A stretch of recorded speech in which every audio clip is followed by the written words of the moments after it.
Special intensive revision, voter তালিকার নিবিড় পরিমার্জন, সংযোজন, বিয়োজন চলছে বিহারে। কিছুদিনের মধ্যেই বিহারের বিধানসভা নির্বাচন, আর তার মধ্যেই তড়িঘড়ি এই কাজ করতে গিয়ে প্রচুর গাফিলতির ঘটনা নজরে আসছে এবং নিশ্চিতভাবে বলা যায় নাগরিকদের মধ্যেও বিষয়টি নিয়ে যথেষ্ট চিন্তা রয়েছে, আতঙ্ক রয়েছে। কমিশনের পক্ষ থেকেই জানানো হয়েছে লক্ষ লক্ষ নাম বাদ পড়ছে। যারা এই বিষয়ে খোঁজ খবর রাখেন তারা দেখেছেন কিভাবে এই ধরনের কাজ চলছে এবং কি কি ঘটছে সেখানে, এবং আগামীতে পশ্চিমবঙ্গেও ঠিক এই পদ্ধতিতেই স্পেশাল ইন্টেন্সিভ রিভিশন হওয়ার কথা রয়েছে। সুপ্রিম কোর্টের বিষয়টি নিয়ে শুনানিও চলছে। আগামী 28 তারিখ আবার পরবর্তী শুনানি রয়েছে। ইতিমধ্যেই নির্বাচন কমিশনে জমা দিয়েছে নির্বাচন কমিশন। প্রথমে আমরা একটা ভিডিও দেখে নেব। আপনারা অনেকেই জানেন, অনেকে হয়তো দেখেছেন, সিনিয়র জার্নালিস্ট অজিত আঞ্জুম তিনি বিভিন্ন জায়গায় বিহারের বিভিন্ন প্রত্যন্ত এলাকায় ঘুরে কিভাবে এই ভোটার তালিকার কাজটা চলছে তা তিনি দেখেছেন সরেজমিনে, এবং অনেকেই ইতিমধ্যে দেখেছেন, যারা দেখেননি এবং ঠিক কিভাবে চলছে সেই কাজ আমরা শুরুতে একটা ভিডিওতে একটু দেখে নেব। ये बीएलओ आपको ला के दिया, लेकिन जो बीएलओ ला के दिया इस फॉर्म में कुछ भी नहीं लिखा हो। अब इसमें तो इनके फॉर्म में देख रहा हूँ कोई चंद्रदेव हैं महतो। अब यहाँ चंद्रदेव महतो इनके पिता का नाम है, और जो पप्पू महतो नाम है, पप्पू महतो दस्तखत है। अब ये कहना भी मुश्किल है ये दस्तखत पप्पू महतो ने खुद किया है। अब ये कागज है दीनबंधु कुमार, फॉर्म में कुछ भी नहीं भरा हुआ है, कहीं कुछ भी नहीं है। आधार नंबर, इपिक नंबर जो भी है, माता पिता का नाम कुछ भी नहीं है। अब पीछे ये देखिए अर्चना कुमारी का दस्तखत है, इनके पति का नाम है दीनबंधु कुमार, अर्चना कुमारी का दस्तखत। ये सारे फॉर्म, अब ये फॉर्म की उस पर एक सवाल है कि ये इनके पति का नाम है, लेडी का नाम इसमें है, यहाँ कुछ भी और नहीं भरा हुआ है। और ये पीछे यहाँ पे सीधे जो मैडम है उनका दस्तखत है। ये सारे फॉर्म में फोटो नहीं है, कागज़ कुछ नहीं है भरा हुआ। यहाँ पे माता पिता का नाम और इपिक नंबर कुछ भी नहीं है। ये सारे फॉर्म अधूरे हैं। यहाँ जीवन साथी का भी नाम नहीं भरा हुआ है। कोई महतो जी हैं, हरेश महतो, पीछे दस्तखत किया हुआ है, हरेश या धनेश जो भी नाम है इनका। ये जगह का नाम है क्या, बरियारपुर, क्या लिखा हुआ है ये, नूरजहाँपुर। ये बबलू राय साहब हैं, पति इनके, जो मैडम हैं। पीछे मैडम का दस्तखत है। कह नहीं सकते कि मैडम ने खुद दस्तखत किया है या बबलू राय साहब ने किया है। किसी फॉर्म में कुछ भी पता नहीं है, मतलब माता पिता का नाम नहीं है, इपिक नंबर नहीं है, मोबाइल नंबर नहीं है, आधार संख्या नहीं है, दस्तखत है। अब ये देखिए इसमें कुछ भी नहीं है। दरअसल ये पहला पूरा पन्ना खाली है, ये अपलोड हो रहा है। और ये आपको बता दें कि बांग्लादेशी, घुसपैठिया, रोहिंग्या, मुसलमान तीनों नहीं है। ये मैडम है, नाम इनका निर्वाचक का अंजन कुमारी है, पीछे अंजन कुमारी जी का दस्तखत है। जब आगे कुछ भी नहीं भरा तो ये फॉर्म कैसे आ रहा है? और ये जो बीएलओ फॉर्म ला रहे हैं, ये बड़ा सवाल है। क्या ऐसे फॉर्म जमा हो रहे हैं लाखों हर रोज, जो चुनाव आयोग दावा कर रहा है कि उनके पास 97% फॉर्म पहुंचा दिए गए।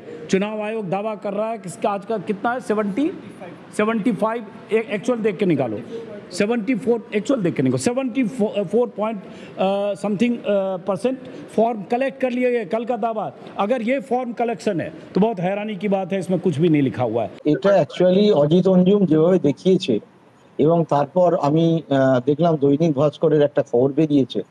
মুশকিল হচ্ছে যে বিহারে এখন এমন পরিস্থিতি, এই ব্যাপারটা যে হচ্ছিল, আমি বিহারের দু একজন সাংবাদিক, যেহেতু আমি দীর্ঘদিন নিজেও বিহারে ছিলাম, কাজ করেছি, তো তাদেরকে জিজ্ঞেস করছিলাম, তারা বলছে না কোনো কাগজে কিছু যদি বেরোয় তাহলে বিজ্ঞাপন বন্ধ করে দেয়।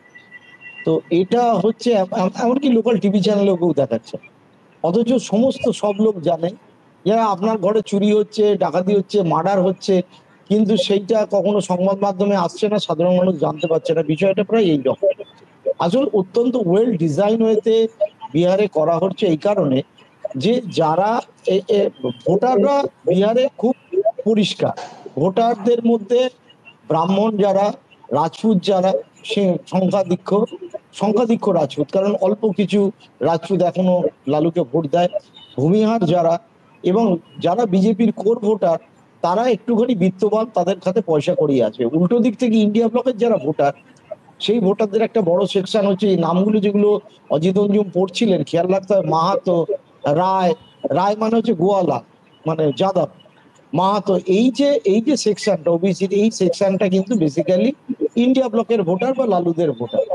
বিজেপি সবাই জানে যে 7.5 কোটি ভোটারের বাড়িতে এই দুটো করে ফর্ম পৌঁছে দিয়ে তাদের ছবি আপলোড করানো ইত্যাদি এই সময় নেক্সট টু ইম্পসিবল কাজ। এবং বিহারের যারা টোপোগ্রাফি জানেন, যারা জিওগ্রাফি জানেন, তারা পরিষ্কার বিহারে বছরে 2 জায়গায় 2-3 বার বন্যা হয় এবং কাগজপত্র ভেসে যায়। তার মধ্যে একটা বন্যা হয় গঙ্গা নদীর দুপাশে পাটনা তার আশপাশের এলাকায়, একটা হয় গান্ডাকে, একটা হয় কোশি অর্থাৎ মাধেপুরা সাহারসাতে একবার বন্যা হয়, একবার ভাগলপুরের দিকে বন্যা হয়, মধুবনির দিকে বন্যা হয়, আর একবার পাটনার আশপাশে এবং দিয়ারা এলাকা, বিস্তীর্ণ দিয়ার এলাকায় বন্যা হয়।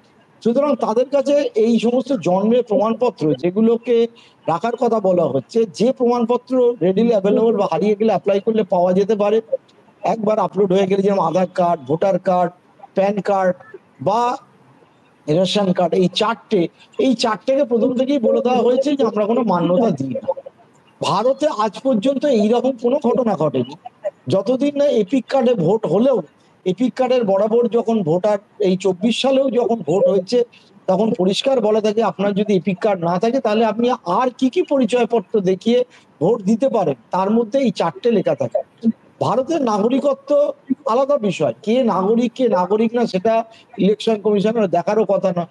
প্রথম কথা, আধার কার্ডও নাগরিকত্বের প্রমাণপত্র নয়, ভোটার কার্ডও নয়, প্যান কার্ডও নয়, একমাত্র পাসপোর্ট। বিহারে 2-3% লোকের পাসপোর্ট আছে, তাদের পাসপোর্ট নেই। সুতরাং সকলেই জানি যে এই ম্যামথ টাস্কটা, যেটা হতে অন্তত এর আগে যখন 2003 সালে হয়েছিল, এই পুরো প্রক্রিয়াটা হতে 2 বছর সময় লেগেছে।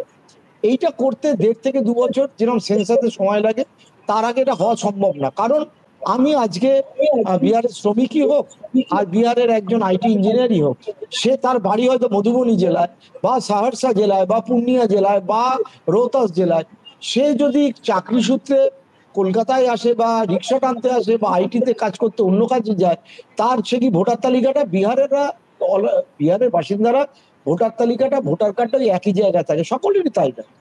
ভোটার কার্ড লোকে চেঞ্জ করে না, আধার কার্ডের ঠিকানা থাকে, আধার কার্ড দিয়ে বোঝা যায় যে মানুষটা অরিজিনাল কিনা। অদ্ভুত বলা হচ্ছে 35 লক্ষ পাওয়া যায়নি, হতে পারে নিশ্চয়ই লোক মারা গেছে। মারা যদি যায় তাহলে ভোটার কার্ডের যে 2024 সালে বছরে 2বার করে রিভিশন হয়, একটা হয় সেপ্টেম্বর মাসে, একটা হয় জানুয়ারি মাসে, আমরা সবাই জানি। এবং সেই রিভিশনের ক্ষেত্রে যারা রিভিশন করেন তাদের আমি একটা অদ্ভুতভাবে দেখেছি, কেউ মারা গেলে তাদের কাছে সে বলে, আমার পাড়ার ক্লাবে আমার বাড়ির পাশেই এইরকম একটি বুথ আছে এবং সেখানে বিএলও বসে, পাড়ার লোকেরা আসে, আমি প্রায়শই দেখি এইটা হচ্ছে না, ওইটা হচ্ছে না, এই কার্ড মিলছে না, ওই কার্ড মিলছে না। কারণ একাধিক দিন আমাকে ওখানে বসে থাকতে হয় লোককে এই কাজ বলার জন্য। কেউ মারা গেলে যদি ডেথ সার্টিফিকেট আনে, তার আনুষঙ্গিক জিনিস জমা করতে হয়, তবে বাদ দেওয়া হয়, নয়তো অনেক মৃত লোকের নাম হয়তো ভোটার কার্ডে থেকে যায়। কিন্তু বাদ বাকি লোকের ক্ষেত্রে একটা অ্যাড্রেস চেঞ্জ, আমি দুজনের কথা বলবো, আমার ছেলের অ্যাড্রেস চেঞ্জ আমাদের বাড়িতেই করতে 3বার, আমার বাড়ির পাশে আমার নিজের ক্লাব, সেই ক্লাবের আমি সেক্রেটারি, এবং চাবি খুলে ওই বিএলও বসে, তার কাছে 3বার দরখাস্ত করতে হয়েছে নাম চেঞ্জ, অ্যাড্রেস বা নামের বানান ভুল আসছে। এই হচ্ছে অ্যাকচুয়ালি ইলেকশন কমিশনের কাজ। তো সেই ইলেকশন কমিশনের এই যে ইনফ্রাস্ট্রাকচার, এবং তারা মাইনে পায় না, তারা একটা রেমুনারেশন পায় 2000 না 3000 টাকা। আমি কিছুদিন আগে শুনছিলাম, আমাকে বসে বসে বলছিলেন, সেই মহিলা আসেনি, তার হাজবেন্ড বললো, আমি বললাম আপনি কেন আসছেন, বললো ও তো 1 বছর না 1.5 বছর ধরে টাকাই পায়নি ইলেকশন কমিশনের। কত টাকা? বললো ওই কত 12-15 হাজার টাকা। তাই দেয়নি, ও আসছে না, কিন্তু যাতে নামটা কাটা না যায় তাই জন্য আমি বসছি। ভদ্রলোক চাকরি করেন নিউ টাউন, মাঝে মাঝে বসছে। এই হচ্ছে ইলেকশন কমিশনের ইনফ্রাস্ট্রাকচার। এবং অজিত অঞ্জুম সাবাসী দিতে হয়, এবং বেদনা জাগে, আমরা যারা এত বছর সাংবাদিকতা করছি তারা প্রাইড হয়, অন্যদিকে বেদনা জাগে যে এই যে সহজ সত্যটা, এইটা যারা উজাগার করবে, যারা দেখাবে, তাদের কাজ হচ্ছে সংবাদ মাধ্যম। গোটা সংবাদ মাধ্যম একদম নীরব, কারণ বিজেপি এটা অত্যন্ত প্র্যাকটিস হিসেবে নিয়েছে, পরীক্ষামূলক ভাবে নিয়েছে, একেবারে অর্কেস্ট্রেট হয়েতে নিয়েছে।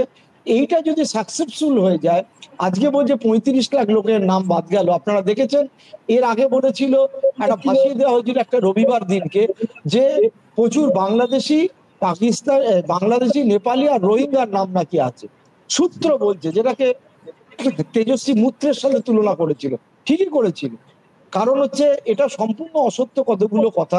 ভাসিয়ে দেওয়া হচ্ছে এবং সেগুলোই লেখা হয়, সেগুলোই সমস্ত সারাক্ষণ টিভি চ্যানেলে আলোচনা হয় এবং টিভি চ্যানেলকে কোটি কোটি টাকা বিজ্ঞাপন দিয়ে মুখ বন্ধ করে দেওয়া হচ্ছে। তো এই হচ্ছে বাস্তব ঘটনা অজিত অঞ্জুমের। এবং এই যে 35 লাখ কাল থেকে ইলেকশন কমিশন বলা শুরু করেছে লোককে পাওয়া যায়নি, এই পুরোটাই অর্কেস্ট্রেট হয়েছে। যে তারা জানে নভেম্বর মাসে ভোট, এই এত লোক ভোটার তালিকায় আপলোড করে, নাম আপলোড করে, আমি এত বছর ধরে সংবাদ মাধ্যমে কাজ করে তাই ঠিক মতো মোবাইলে আপলোড করতে পারি না, কম্পিউটারে আপলোড করতে পারি না। আর একটা দেহাতি মানুষ, একটা শ্রমিক, সে কোথা থেকে আপলোড করবে? করতেই পারবে না। এবং যে গরিব তবকা মানে ইন্ডিয়া ব্লকের ভোটার, লালুর একটা ভোট, বেসিক যে ভোট ব্যাংক, মানে ব্রাহ্মণ, যেটা যাদব, তার সাথে রয়েছে একেবারে কিছু দলিত, তার সাথে রয়েছে মুসলিম, তারা তো পারবেই না। তাদের নাম যাতে সহজে বাদ দেওয়া যায়, তাই জন্য অত্যন্ত সুপরিকল্পিতভাবে কেন্দ্রীয় সরকার, তাদের নিয়ন্ত্রিত এই কেন্দ্রীয় সরকারের চিফ ইলেকশন কমিশনার জ্ঞানেশ, যে একেবারে অমিত শাহর হ্যান্ডপেড বলা চলে, অমিত শাহর হাতের পুতুল, তাকে দিয়ে এই কাজটা করাচ্ছে।